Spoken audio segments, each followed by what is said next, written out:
So Aradena IDO failed, and this is what you can do to make sure that you don't make that mistake when you invest in further IDOs. If you know me, you know that I have been looking at Aradena for a very long time.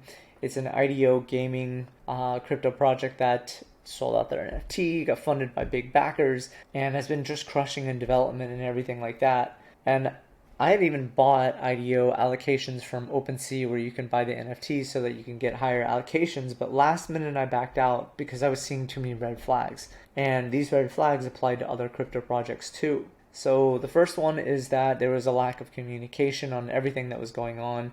It was just getting really confusing. It's not really a really big deal, but it was something that I was like, huh, this is interesting. And then seeing a huge lack of like moderators and seeing that they were not managing communications with people.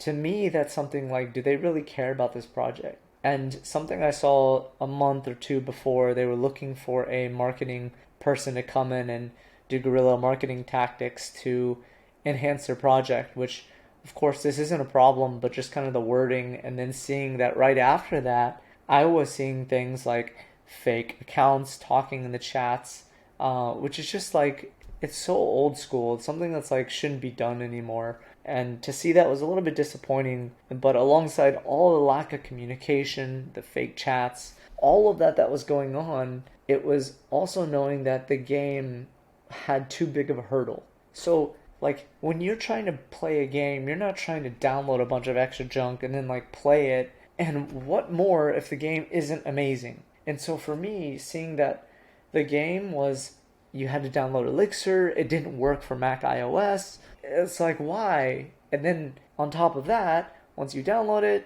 you have to download another game. And then watching the YouTube videos, I was like, this game wouldn't be that fun. And I don't see where my NFT of the 9 NFTs I own ties in into this game. And so just knowing that, I'm like, yo, this is poor execution. It's poorly done. The game's not going to be that fun, at least for a while until I figure things out. And there's just a huge lack of communication from the actual founders and owners of the project. And I was like, man, I think I got to back out. And thank gosh I did. This obviously has dropped, 66%. It's one third of the IDO price. And it's just a good sign that, hey, it's also not IDO season. Probably best to avoid IDOs for now. Even the most hyped ones that have been backed by Animoca Brands and all these other companies, and has been a really good project to look out for.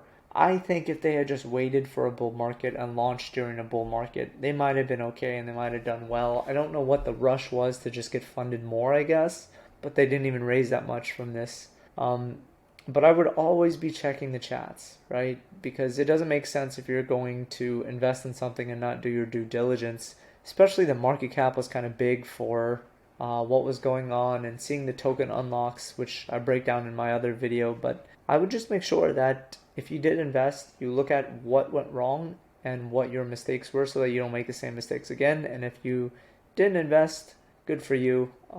If you're still really interested in a project, you can always just buy it as it is now. But anyway, thanks guys.